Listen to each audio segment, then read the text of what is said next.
Picture this, Newark, New Jersey, 1968.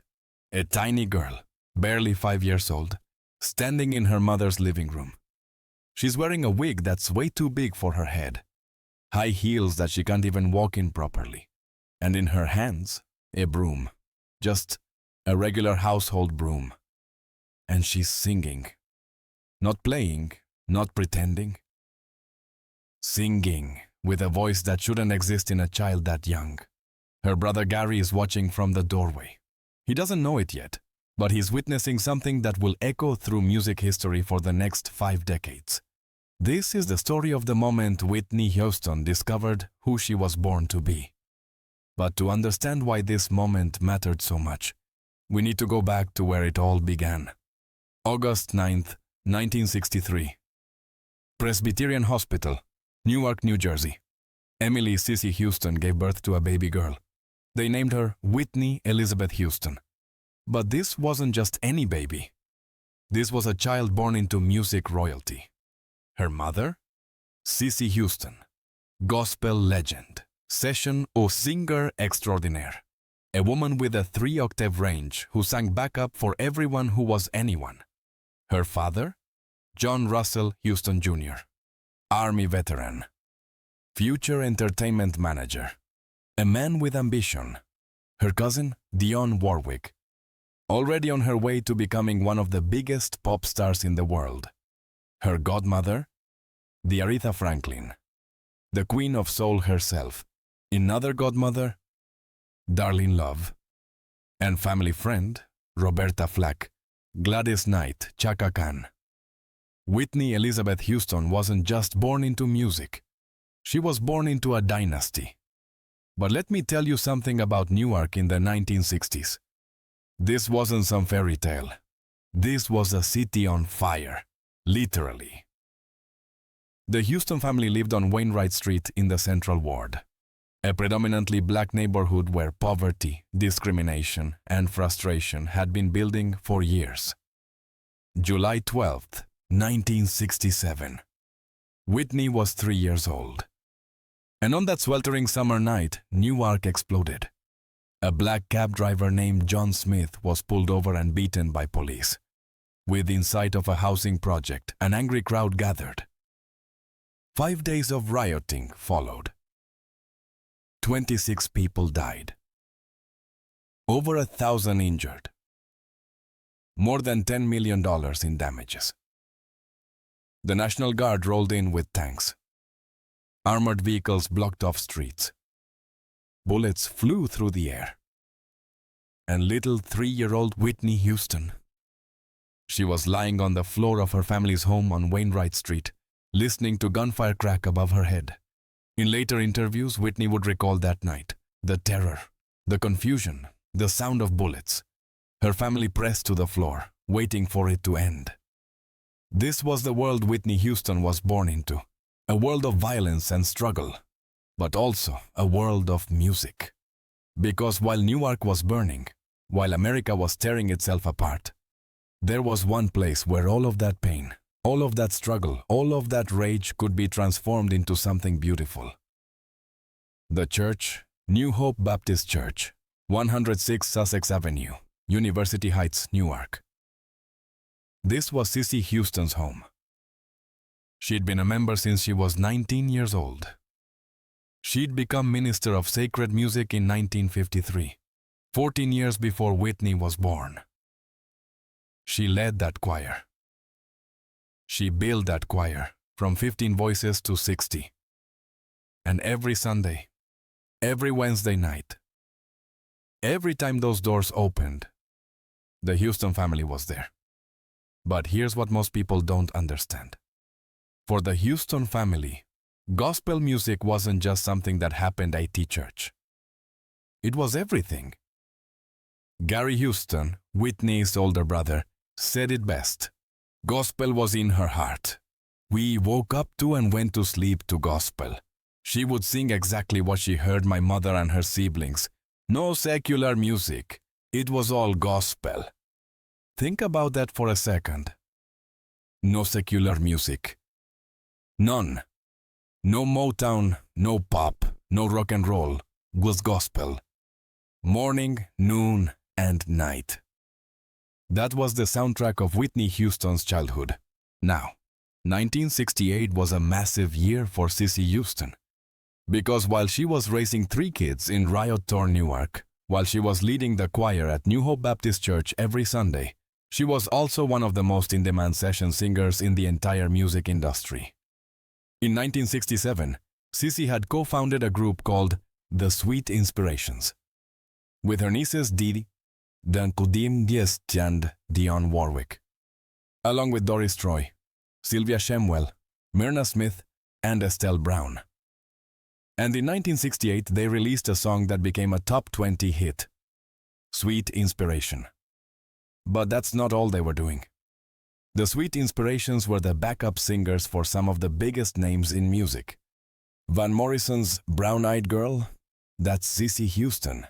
Dusty Springfield's Son of a Preacher Man, The Sweet Inspirations. Aretha Franklin's Think, Cissy Houston. Aretha Franklin's You Make Me Feel Like a Natural Woman, Cissy Houston. Aretha Franklin's Ain't No Way. With those soaring coloratura soprano flourishes that give you chills, that's Cissy Houston in 1968. The woman could sing, 3-octave range, power, control, soul, everything. So imagine being 5-year-old Whitney Houston in 1968. Your mother is gone for weeks at a time, touring with the Sweet Inspirations, recording in studios, performing for thousands. But when she's home, the house on Wainwright Street becomes command central for gospel music in Newark. Cissy would hold rehearsals in the living room. The Drinkard singers, Cissy and her siblings, would gather. They'd practice. They'd harmonize. They'd work out arrangements. And Whitney? She was soaking it all in.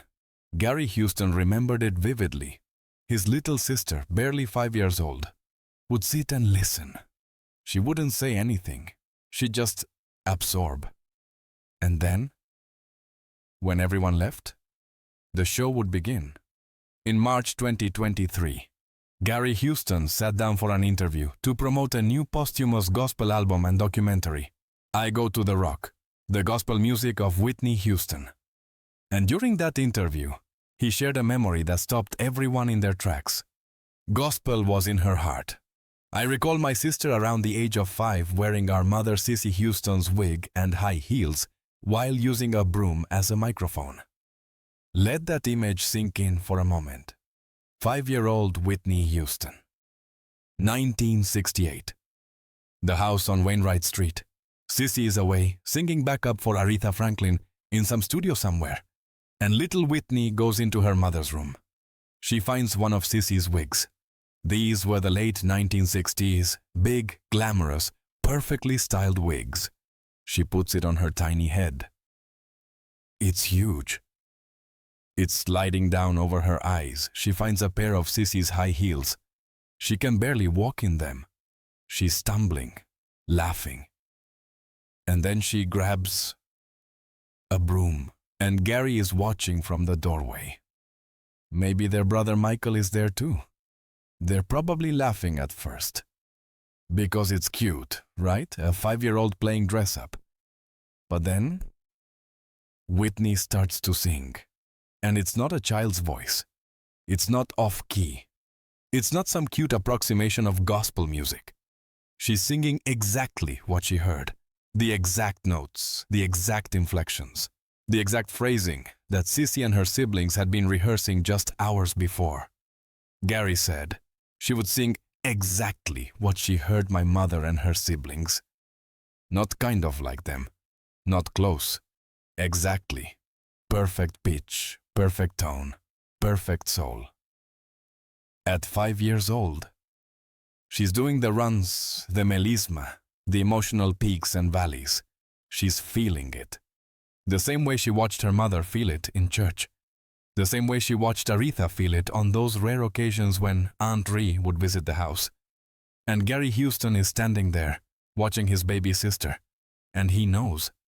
He doesn't know what exactly. But he knows he's watching something impossible. See? Here's what made this moment so profound. This wasn't a performance.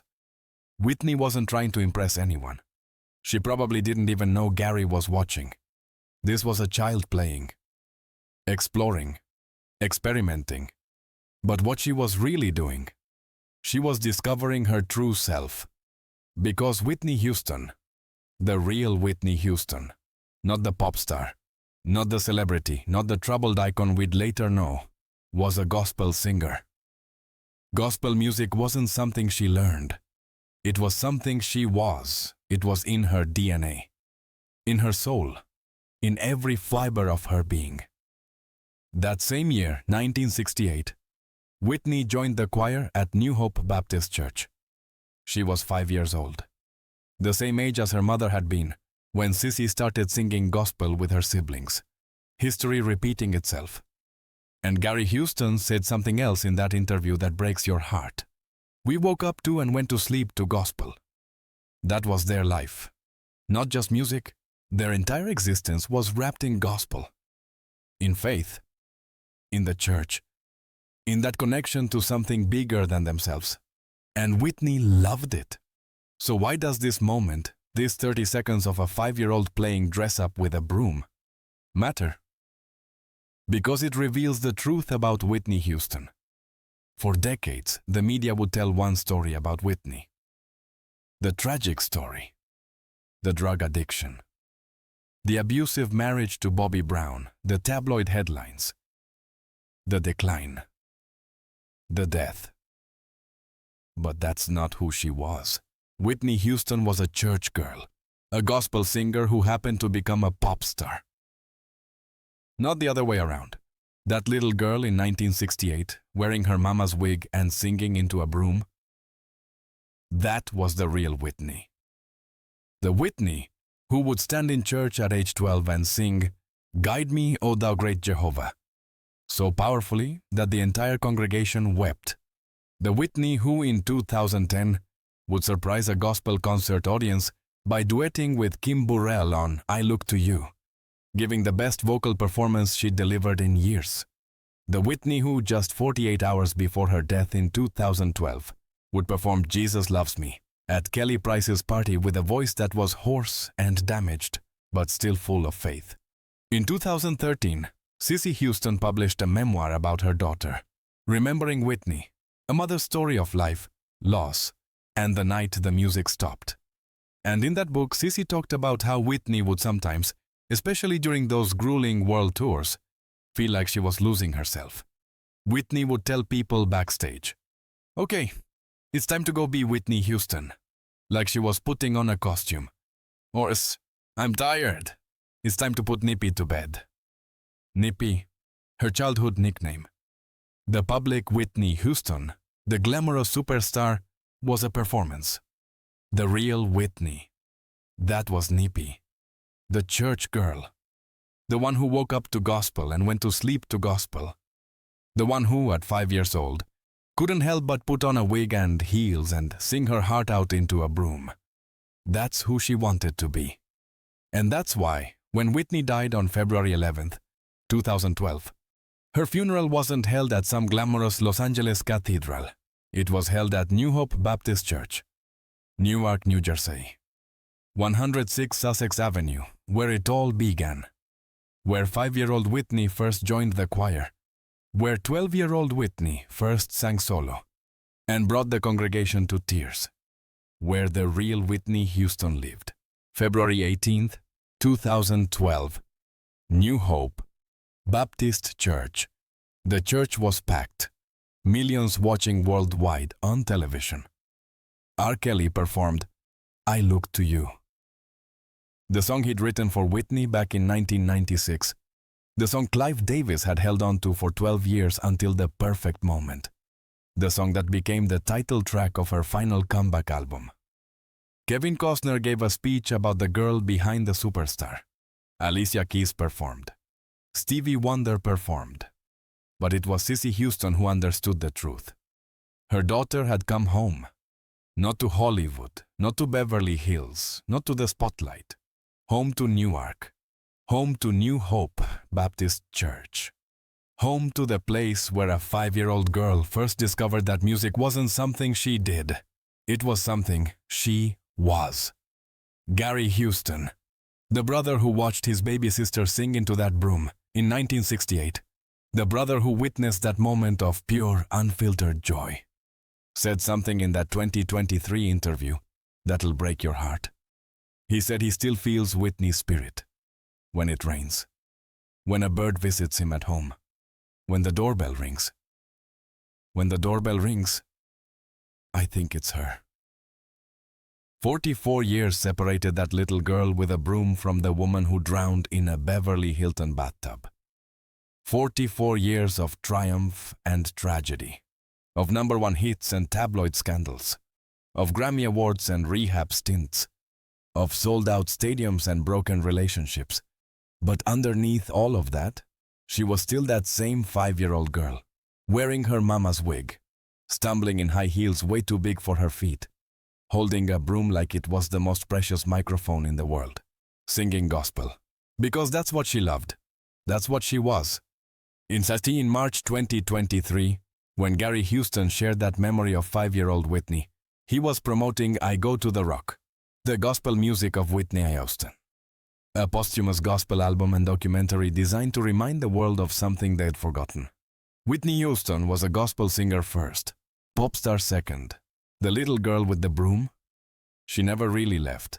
She was there in every gospel performance, every church appearance, every moment when Whitney closed her eyes and felt the music instead of just performing it. That was the real Whitney Houston. And that 30-second moment in 1968, when a 5-year-old girl discovered her calling in her mother's living room.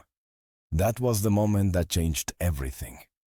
Not because it made her a star, but because it revealed who she was always meant to be. Gospel was in her heart. We woke up to and went to sleep to gospel. Rest in peace, Whitney Elizabeth Houston. August 9th, 1963 to February 11th, 2012, The Voice. But more importantly, the church girl. If this story touched your heart, please hit that like button and subscribe to the channel. There are so many untold stories about Whitney Houston. Stories that reveal the real woman behind the headlines. Stories that deserve to be heard.